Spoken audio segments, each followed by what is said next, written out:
The disappearance of the FBI's most wanted 16-year-old.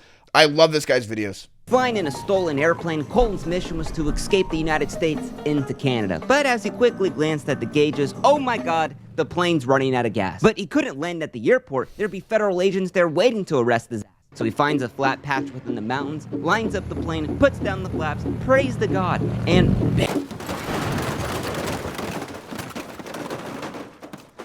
Now, thank God he'd actually made it out alive, because Colton didn't have his pilot's license. He'd actually never even flown an airplane, because Colton was 16 years old, stealing over 6 airplanes while committing 67 felonies in 3 different countries on the run from the FBI for 3 years. Colton Harris-Moore is the most badass kid outlaw I've ever read about. Hold that seat tight, because it's gonna be a wild ride.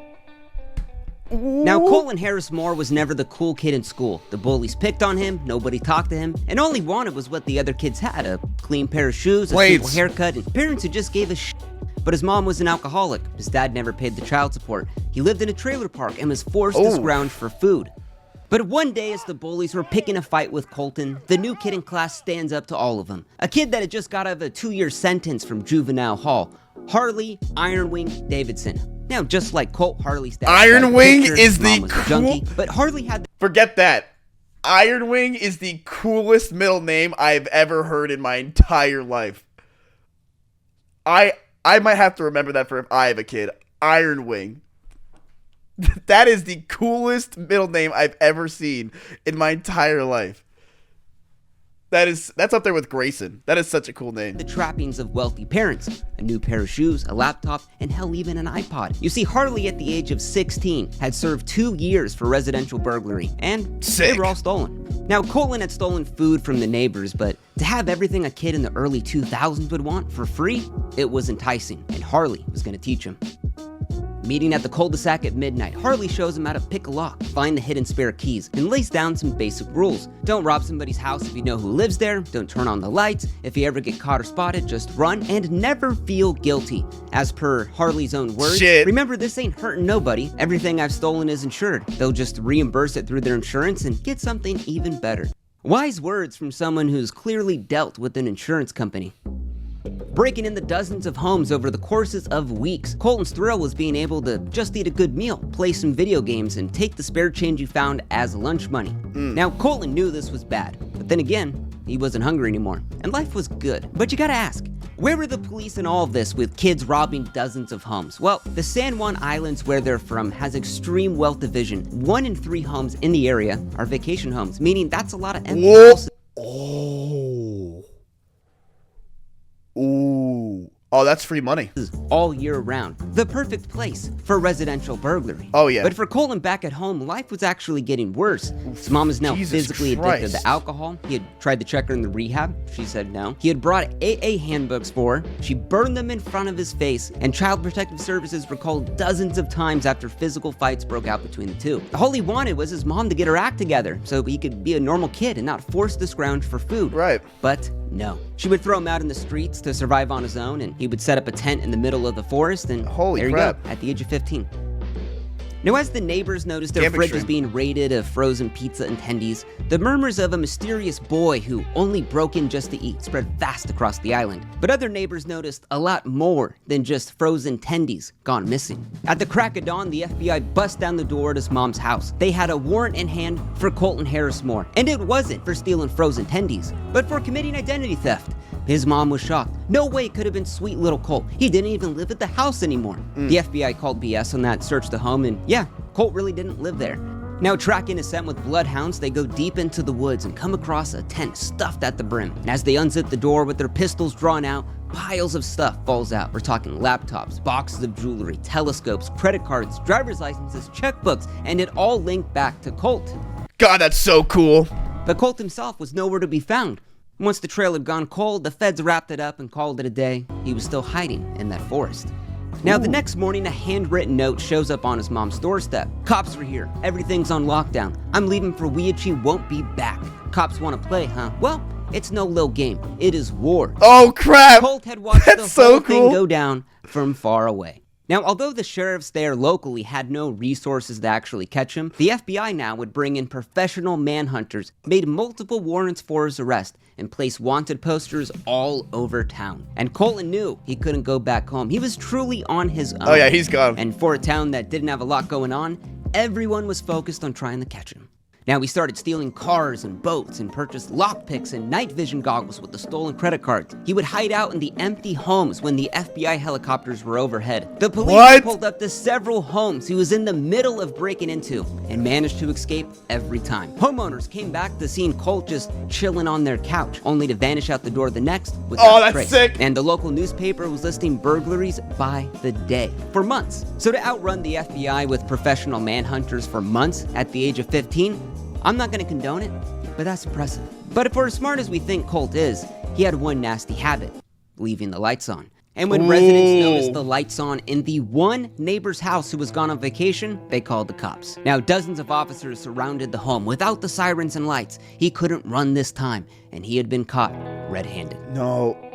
Now, at the age of 16, any charges Colton would face would not show up on his record as an adult. Theoretically, he could still turn his life around. And while his mom often made excuses for his criminal behavior, this time, the kid That's not always true, chat. When you're 16, they could charge you as an adult. was going to have to face the music. So Colt pleaded guilty to 3 counts of residential burglary, and with this history of evading the FBI for months at a time, sentenced to 3 years at a maximum security juvenile jail. And the entire town could sleep at night. Now, while in juvenile jail, Colton once again was... Well, I know that because when I sold drugs, right, I sold weed, I purposely did it when I was not 18, so that way, if I get caught, that I don't get charged as an adult. So I purposely did it knowing that they wouldn't charge me, but then when I got caught, they started to threaten me. They're like, yeah, we're going to charge you as an adult. You're like 17 years old. You're going to get this on your record. And I'm like, no, you're not going to do that. I knew they weren't going to. They were just bluffing, and they didn't do it. I never got a charge. I got 3 tickets. That's all I got. Was the weird kid. Kids pushed him around. And they were all for not drugs. They were for... I had more than 2 people in the car. I had tinted windows, and I was speeding. Stole his commissary money, but these weren't just kids this time. They were full-on gang members. I'm a wigger. Whoa! So go figure. I'm just So he isolates himself and filled his days reading about flying airplanes and focused on his schoolwork. His grades got better. He did as he was told. He had planned to get a college degree once he got out, and it seemed that with some structure, he was actually going to change for the better. So in 10 months of this good behavior, he was transferred into a fenceless group home. The kid that had outrun the FBI. Oh, yeah, but now he's gone. with the freedom to wear the clothes he wanted and be around kids who weren't in there for violent assault charges, Colt was flourishing. And although he still had 2 years left in his sentence, it felt like he was given another chance at life. Yeah. As the guards did their midnight body count, they noticed the window unlocked. The bed was empty. Colton was missing. He had escaped with an hour head start. Now, front page news striking fear into the locals. Residents were furious. The kid they'd spent all of this time trying to catch, and to think that he wouldn't escape. I mean, come on. His mom went to the press and pleaded for him to turn himself in, and Colt was left with 2 choices. Now, escaping from juvenile jail could add up to 4 years on top of your sentence. Oh, God. But the police were so desperate to catch him because of the whole goose chase, they publicly said they would only give him an additional 28 days if he turned himself in. So he'd get out of 19, start his life with nothing on his record, or hide his identity with the warrant out for his arrest for the rest of his life. And as a 17-year-old kid now, with his brain not fully developed, the kid kept running. So with the heat on his mom's house, Colt thought maybe his old friend Harley Ironwing Davidson could give him a place to hide out, maybe even some help. But soon he found out that Harley was now in prison. He had tried to steal a 1,000-pound safe from his mom's church. So with nowhere to go, Colt began breaking in the homes, purchasing the lockpicks, the night vision goggles with stolen credit cards, all to make his burglaries even easier. And for 3 months, Colt is breaking into dozens of homes, and the police have no Ironwing, idea baby! where he's at. Until the police were in pursuit of a Mercedes-Benz driving 100 miles an hour down the road. Now, the car veered off in the parking lot, crashed into a tree, and when police pulled up, it looked as if the driver had jumped out of the car while it was moving and ran off into the forest. Oh, crap. Now, inside the car, they found a backpack that was filled with the stolen credit cards, driver's licenses, night vision goggles, and a digital camera that had these photos on it. It was Colton Harris Moore with that goddamn Mona Lisa smile. Soon the image was on wanted posters all over the county. Now, throughout that summer, hundreds of residents called 911. You know who he looks like, chat? He looks like Prezzo. Night vision goggles, and a digital camera that had these photos on it. It was Colton Harris Moore with that He looks like fucking Prezzo. Mona Lisa smile. Soon the image was on wanted posters all over the county. Now, throughout that summer, hundreds of residents called 911 with encounters and sightings of Colt. He even had encounters. It was probably just a white kid they saw. Every time he kept getting away. But how was that possible? You might ask. It's estimated that 80% of all burglaries are committed by people on drugs. But Colt, he was sober. Every house he broke into always had the alcohol untouched. He didn't have a car, so they couldn't pull him over. He lived off of the grid. And most importantly, the kid was young and healthy. But as the legend of Colton Harris Moore grew with his Facebook fan page at 15,000 members, the town was on edge. The gun shop sold out of ammos and shotguns. Security cameras were placed everywhere. And residents assumed every crime in the town was Colt's fault. I mean, a 17-year-old burglar with nothing left to lose? Yeah, that's gonna keep you up at night. Stalking the local airport on the Orcas Islands for days, Colt was hiding out in the forest, watching the takeoffs and landings. He knew when the staff worked, where they would be at, and took action. Before sunrise, he walked up to a brand new Cessna 182 Skyline. He had flown this plane in video games hundreds of times. He had knew roughly how to fly it, maybe even how to start it. He used Microsoft Flight Simulator 95. Read the owner's manual, rolled the plane out to the runway, and without much thought, started the engine and took off. Now, flying into the mountains, Colton couldn't believe God, this is crazy. Actually flying a plane without a license. Now, you may wonder, how is this possible? Wouldn't air traffic control see a random plane that never reported itself and maybe think it's a little suspicious? Well, in America, if you don't cross any restricted flying areas and stay under 18,000 feet, you're free to fly wherever the f you want. Really? But you see, in flying, landing is the hardest part. Yeah. And once Colt looked at the gas gauge and realized he was almost out because he never checked it before he left, he needed to land now. So he finds a flat patch within the mountains, lines up the plane, prays to God, and the landing gear was destroyed. The propeller was twisted up. And once Colt woke up from being knocked out, he threw up all over the plane. But after 6 months of no reported break-ins or burglaries within the area, locals thought Colt maybe was done. Maybe even dead, but his war against the police was still very on. So arriving in the town 6 months later, he gets into a police car, he steals the officer's cell phone, ticket book, breathalyzer, laptop, and his MP-15 assault rifle.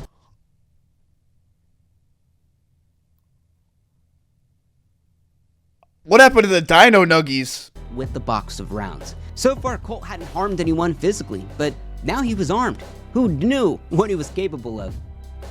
If he gets backed into a corner because of everything that he's done, you know, if he has a weapon, I wouldn't put it past him to use it. Now, now I'd be afraid. Others loved that a kid was sticking it to the cops, living life on his terms. A Robin Hood that didn't give back to the poor, but instead had a fan club selling merch with his face on it. And Colton made sure to give his fans a great show. So on September 8th, he steals a $250,000 boat and heads towards the Friday Harbor. There, he stalks the local airport and steals $1 million airplane. This time, he made sure it was filled with gas and crash lands it all the way back on the Orcas Islands. Now, the police knew he was there on the Orcas Islands, maybe at the airport or the dock. Somehow, he gets through the police barricade, steals a twin-engine boat, goes full speed all the way up towards Canada, and illegally crosses the border. Over the course of a week, he commits some more burglaries, steals a couple more cars, and road trips all the way across to Creston, Canada, literally the middle of North America. There, he steals an Escalade and heads down the Bonnevers Ferry in Idaho. Mind you, this is a kid doing all of this. Now, the one smart thing Colt never did was fill his car up with gas at a gas station. You know, they have security cameras, they track the cars. Easily, the police could see where you are probably going. So if a car ran out of gas that Colt stole, he would just leave it there, break into another one, and steal that until he got to his next spot. Actual GTA shit. A day later, he steals another airplane and flies all the way from Idaho back to Granite Falls, Washington, where he actually lands the plane safely in the middle of the mountains. Now, pretty soon, the local hometown once again had a huge burst in burglaries. He's doing the usual, living in the empty vacation homes, eating stolen tendies, and also bringing a ton of heat. You see, aircraft theft is one of the rarest forms of theft in the world. Now, rumors at the time were that it was some rogue pilot who had stolen the plane to go on a quick trip to impress some girl he was seeing, but they couldn't be any more wrong. It was a kid. Now, even with the police swarming his hometown, Colt starts breaking into grocery stores, stealing thousands of dollars in cash, and leaving footprints with the tagging, "See ya." Now, he's doing all of this barefoot, and the media christened him with the name the Barefoot Bandit. A stolen airplane and grocery store burglary, complete with telltale chalk outlines of bare feet, has folks on Washington State's San Juan Islands worried the burglar known as the Barefoot Bandit has returned. First, I thought it was a joke. Police think the burglary is the handiwork of Colton Harris Moore. The teen is suspected of stealing airplanes, boats, and luxury this is cars insane. and breaking into dozens of homes and businesses in the area, only to disappear into the woods without a trace. Now, people fell in love with Colt. He had a huge fan base. Mind you, it's 2010. Yeah, it hasn't hurt anyone yet. Everyone's gonna love him. Bankers got bailed out. Corporations got billions. The common man was kind of screwed out of all of it. So in rejection of all of that, Colt took life into his own hands and was living life on his own terms, outsmarting not only the police and the DHS and the FBI, but the government itself. He's nasty, chat. I will admit, as of right now, he's nasty. He hasn't hurt anybody. He's doing nasty shit. He's stealing from the rich. He's not giving back. He's just nasty. Though by now, city officials on the island informed all of the residents that there were now dozens of armed bounty hunters stalking the forest looking for Colt. And they can't find him. Creeping in their backyards, searching in the empty homes, but Colt was already long gone. On the morning of May 30th, 2010, a letter shows up on the front doorstep of an Oregon animal hospital. Drove by, had some extra cash. Please use this money for the care of the animals. Colton Harris Moore. Ooh, winning the public too. Ooh. AKA the Barefoot Bandit. For his legion of Facebook fans, I gotta say, that's a smooth move. I mean, who could hate a kid that was from a rough home who just loved some animals? But what it really implied was, you can't catch me. Because Colt had stolen a full-on racing boat and drove all the way towards Oregon, where he had talked over the phone with some attorneys about selling the rights to his life story for a potential movie. But people knew the story just couldn't end well. On a boat, cruising at 16, talking to your lawyers about making a movie about yourself, driving. That is insanely nasty. That is insanely nasty. We're talking stolen planes, stolen guns, stolen boats. So another attorney's office comes forward and makes a deal with Colt. Now you see, an anonymous donor said that if Colt turns himself in, Colt would get $50,000. And the attorney's office would represent him at court, all for free. But that deal was to expire within 5 days. We're talking about a fugitive collecting his own bounty. Damn! Dude, he's cool as hell. Only $50K. Bro, he gets $50K. He gets $50,000 if he turns himself in. So in the end, he gets pretty much away with it with $50,000. Unheard of. But 5 days later, not a word from Colt, and that anonymous donor is still to this day unknown. Now, the FBI was showing up to his mom's house every day, searching the home, warning her that harboring a fugitive, it's a felony. But all she wanted to know was her son even alive? And she would fall deeper into the pit of alcoholism. Now, over the course of a week, he starts stealing several more cars and starts road tripping all the way to Yankton, South Dakota. Now, arriving at midnight, he needed a place to California. Hang out. So he cased out several homes in the area until he found the one with no cars in the driveway. He thought if they weren't home by midnight, they were probably gone on vacation. Hungry and filthy, he puts his clothes in the washer at the house. He heats up the oven and makes some frozen tendies for himself. He goes upstairs, gives himself a haircut with the trimmer he found, and he finally hopped in the shower to relax after a long week of road tripping. Oh God, someone's home. At 3 a.m., the Clark family had come back from a long vacation. With their eyes half asleep, they headed inside the house with their bags ready to just pass out. But something was off. The TV was still on. That guy definitely had the tendies tendies stacked on the floor. Frozen tendies were heated up. Now, as the dad walks into he's all definitely of the pissed rooms, about the he tendies. notices at the end of the hallway, the bathroom door is slightly open. And as he reaches out to open the door, it slams shut. The dad, a 340-pound dude, muscles the door open until a naked man covered in lotion sprints towards out the basement. Now the dad's chasing, get out of the house, get out of the house. And by the time he got to the basement with his adrenaline pumping, a red laser pops up on his chest. Colt let it be known that he was armed. Now the dad locks the basement, runs to the car with his family inside, breaking the garage door as he's backing out, and heads over to his neighbor's house to call 911. Now, Colt's freaking out. He doesn't know what to do. His clothes were still in the washer. I mean, he's literally trapped in the basement. Minutes later, as the officers swarmed the house on the lookout for a naked man covered in lotion with a gun, there's no way. There was no way on God's green earth Colt was going to get out of this one. But once the SWAT team bashed in the door and the K-9s were let loose, and after an hour of searching every nook and cranny of that house, no one was inside.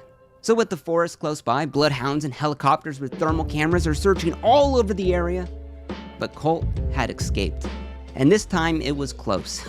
Holy. How'd he get out? You see, Colt had smashed the washer to grab open his clothes, spilling gallons of water into the basement, grabbed his bag, and because he was so skinny, slipped out of the basement window, broke into the neighbor's house, and stole their car keys and dipped out real fast. And after the Clark family was shown a mugshot of Colton, they confirmed that the naked man with the gun covered in lotion was Colton Harris Moore. Wow. Now, while the FBI didn't know exactly where he was headed or where he was, they had a rough idea. Colt loved to steal near small airports. Now, within the week, Homeland Security held meetings with every private plane owner in all of the surrounding states, warning them of the Barefoot Bandit. They told the pilots to lock their planes, make sure they were safe, don't leave the keys on the seat. And Colt actually knew about these meetings because he had saw Homeland Security going around. Now, for a week, Colton was waiting out in the forest near the Monroe County Airport, reading the magazines he took, surviving off the food he stole, and he was waiting to find the perfect plane to escape the country. Oh, the now, country Colt this knew time. his limits. He would only steal planes that he had flown in video games, which is insane to think about. And on the 4th of July, that moment happened. Yeah! At sunrise, Colt snuck into the hangar and rolled out a brand new Cessna 400, about a $700,000 plane, with the keys on the seat. He made sure to fill it up with gas, went through the pilot's checklist, started the engine, took off in the plane, and headed down south. Happy 4th of July. Now, doing the math, the Cessna 400 should be able to go all the way to Cuba on one tank of gas, if there was no crazy winds. Now, Cuba's got its benefits. There's no extradition treaty, and even though Colt didn't speak Spanish, he'd figure it out. But instead of Cuba, he had actually flown towards the Bermuda Triangle, and of course, started to run out of gas and needed to land ASAP. Now, flying over water is dangerous. There is no emergency landing, but luckily, Colt was near some islands. So in between the sand and the palm trees, he finds a patch of land, lines up the planes, puts down the flaps, prays to God, and he lands. As the wheels touched the ground, they got stuck in the wet sand, absolutely destroying the aircraft. And it would set off the emergency locator transmitter. He managed to keep it level somehow. As you can see, the nose is in the grass. He got out of that plane reportedly uninjured and headed into the island. Damn, he tried 6 planes and doesn't know how to land one? SOS signal to the U.S. Coast Guards via GPS, and Colt knew he needed to get the hell out of there. Now, when the U.S. Coast Guard received the signal, they contacted the owner of the Cessna 400, Mr. Miller, to see if they actually needed the help in the Bahamas. Was it real? Was it a false alarm? Now, imagine yourself owning a $700,000 plane in Indiana, but today it's the 4th of July, you're relaxing, but you get a call from the U.S. Coast Guard about your plane crashing in the Bahamas. You would be freaked out. Now, this came as a shock because remember when Homeland Security held those meetings with all of the private plane owners, warning them of this kid plane thief? Well, the owner of that plane, Mr. Miller, wasn't there. And after the staff at the hangar confirmed the Cessna 400 wasn't there anymore, the U.S. Coast Guard and Bahamian Defense Force were told the craft was stolen, and most likely it was Colton Harris Moore in the 5th plane he had stolen. Now, within minutes of the crash landing, Colton walked barefoot into the jungle and towards the first site of civilization. Now, he had actually picked a really good time to come to the Bahamas. It was 4th of July weekend. Tourists are everywhere. So a random white kid in the city, it makes sense. So Colt broke into some cars and some homes. He had survived squatting in the empty vacation homes plastered all across the island. But as the week went on, the military locked down all of the airports. Police were brought in from other islands, and wanted posters were placed all across of Colt's face. Bahamas police have been searching for the fugitive for days since a stolen plane was found ditched offshore. No, Chad, he'll get away, don't worry. Staying a step ahead of the manhunt. He'll get away. Colby Curry said Harris Moore had a beer in his bar Tuesday night. He just looked like an average guy. Just came in to get a drink. He didn't really look like no one terrifying. Look at. Still, the FBI He's probably a wrong white guy. Poster warns Harris Moore could be dangerous. Bahamas police have promised to intensify their hunt for him. The island was small, but where else could he go? And island hop away, it was the party on the bluff. Music blasting, tiki torches, cheap liquor, tourists partying all on the harbor. But from the ocean, a boat glides in towards the dock, and a white boy yells, "Did you hear about the plane I crashed?" Music cuts, and a local replies, "Who are you?" "Colton Harris." Holy hell, this was the kid from the wanted posters, armed and dangerous, stolen planes all over the world. But the local just played it cool. He asked Colt why he was so far from home. "Too many cops, so where are your cops?" Then the local replied, "Well, we don't really have that many cops." "Well, call them. I'm bored. I want to get chased." And as the man thought it was a joke, he started laughing. "Call the cops. I want to get chased for real. Call them." And as the local pulled out his phone, Colt started up his engine and screamed, "I'm gone. Read about me on the internet," and took off towards the bay. And all the locals could think was, what the was that? Now, as Colt was flying across the bay towards the light over at the harbor island filled with hotels and docks, it was the perfect he's a content demon. He is a content god. Place to go to hide out from the cops, and also maybe to find a better boat. Colt grabbed his pistol, a bag, and sprinted towards the hotel. But then a security guard starts chasing after him. But once the guard saw that pistol, he backed off, realizing he didn't get paid that much. But the guard would call the cops, and he would go back to Colt's boat and made sure to take the keys so Colt couldn't get away. So that call went out to everyone on the island. The police, security guards, armed citizens were searching. Even the military was looking for Colt now. How can't they find him? With the weapons drawn, search teams are combing the island for the next few hours. Police are patrolling all of the harbors. Bro, his IRL streams would go crazy. They'd go crazy on Kick, but goddamn would they go nuts. He'd have like 1 million views. It'd go crazy. And he'd still only have 100 subs, and it'd be from the CEO of Kick. But it would go fucking crazy. There was no way Colt was gonna get out. At 3:30 a.m., one of the officers walked off of the dock to go to the bathroom. And as he's doing his business, he heard a man run outside, jump in a boat, and take predictions would be wild. Off.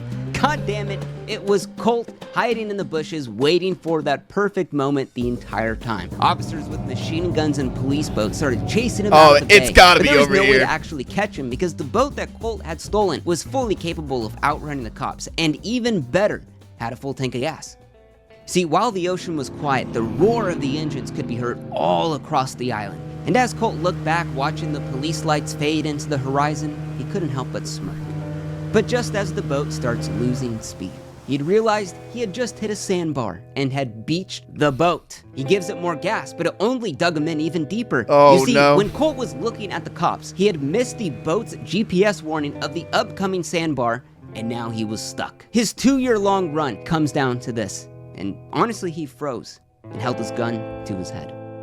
Now, for minutes with the officers, he refused to put his hands up until Colt fired one shot at the officers and gassed up the boat, hoping to make some last escape. But the police would pepper the side of his boat with 20 rounds all throughout the boat's hull. As the smoke cleared, Colt rose his hands and he was placed in the handcuffs. He was done. No! Now, what's that the Bahamian police actually captured Colt without anyone getting killed. That wouldn't happen in the US, let's be honest. Now, Colt was wanted by the FBI, the US Marshals, dozens of police departments, Homeland Security, Canadian Mounties, and the Bahamian government, and they all wanted him to pay for his crimes. But the Bahamian government had their first pick, and man, were they proud of it. Parading Colt around in that perp walk, and with 5 burglaries, 3 boat thefts, possession of a loaded firearm, firing at an officer, that's probably gonna get you a decade at the infamous Bahamian Fox Hill prison. Chat, you do not want to be in prison. You think prison is as bad as America? In other countries, it is literally, it's hell. It is utter hell in these places. Considered one of the worst prisons in the world. Oh my God. But they only had one charge for Colt, and that was not presenting his passport when he entered the country. Colt? They wanted the content. They wanted the content. Colton Harris Moore was captured Sunday in the Bahamas after a high-speed boat chase with authorities. He was fined $300, which the U.S. Embassy paid. They let him go, and they just dropped the keys in front of him, like, oops. And sent back to the U.S. Police officials, they're all smiling, chuckling, so he got a slap on the wrist, basically, so I don't think he's too worried about it. Bro, they just want the content. He's got some more problems waiting for him in the States, though. Oh yeah. Now, American prosecutors had to wrangle 67 felonies in 3 different countries and wrap it up all into one court case. And honestly, he was looking about 20 to 30 years in prison. Now, Colton had hired one of the most infamous attorneys in the game, the guy that you call when the evidence is stacked against you. His last name is definitely Burgerstein, and if that's the case, they're going to do well. John Henry Brown. Never heard of Oh, fuck, a Brown. Yo, it's GG. He's going to save it. Ted Bundy's attorney.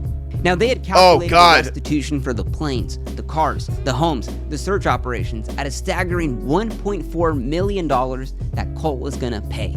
Why do I have a feeling that his cult-like following is going to save him and pay it out? Now, remember that whole movie deal he was trying to set up, selling his life story? Well, the courts mandated that to pay back all of the victims, he was going to sell the rights to his life story for a potential movie to Fox Entertainment for $1 million. And then let's say that the victims are paid back in full one day, he still could never make money from anything about his life story. We're talking books, t-shirts, video games, anything. And while this may seem harsh, the courts wanted it to be known that crime doesn't pay. Now, Attorney Brown's specialty isn't defending the crimes, but rather why they happened. Now, they showed that Colt's home life really was that bad. His mom never fed him, his dad never paid the child support, his mom drank during her pregnancy and diagnosed with fetal alcohol syndrome, and Colt said he was going to go to college after this, and he was going to get his life together. And the court felt sympathy for Colt, including the judge, stating, "I think this case is a tragedy, but also a triumph of human spirit. I sympathize with the defendant for his terrible upbringing that he had. It was a tragedy he had to steal food, to endure an alcoholic and abusive mother. But nevertheless, the sentence is 6 years. I wish him well." 6 years? Now, a decade later and out of prison, we don't know much about Colt, about what he's up to today. Now, from the few interviews he's given, he spoke about hating the moniker the Barefoot Bandit, and he wishes to move on from that. And now, I actually contacted Colt to honestly hear his side of the story. What has he been up to? What is he doing? But I got no response. I called him, emailed him, even visited him in Washington. Friends say that he changed his number and he went off of the grid, and no one knows where he's really at. Dude, I'm telling you, this guy's videos are probably my favorite channel right now. Like, actually, it's probably my favorite channel right now. They're so good. Like, I love the style, the edits that he does, the way he talks about it. He goes so into depth with it. He pushes boundaries. Like, it's so good. It's crazy. It's so good.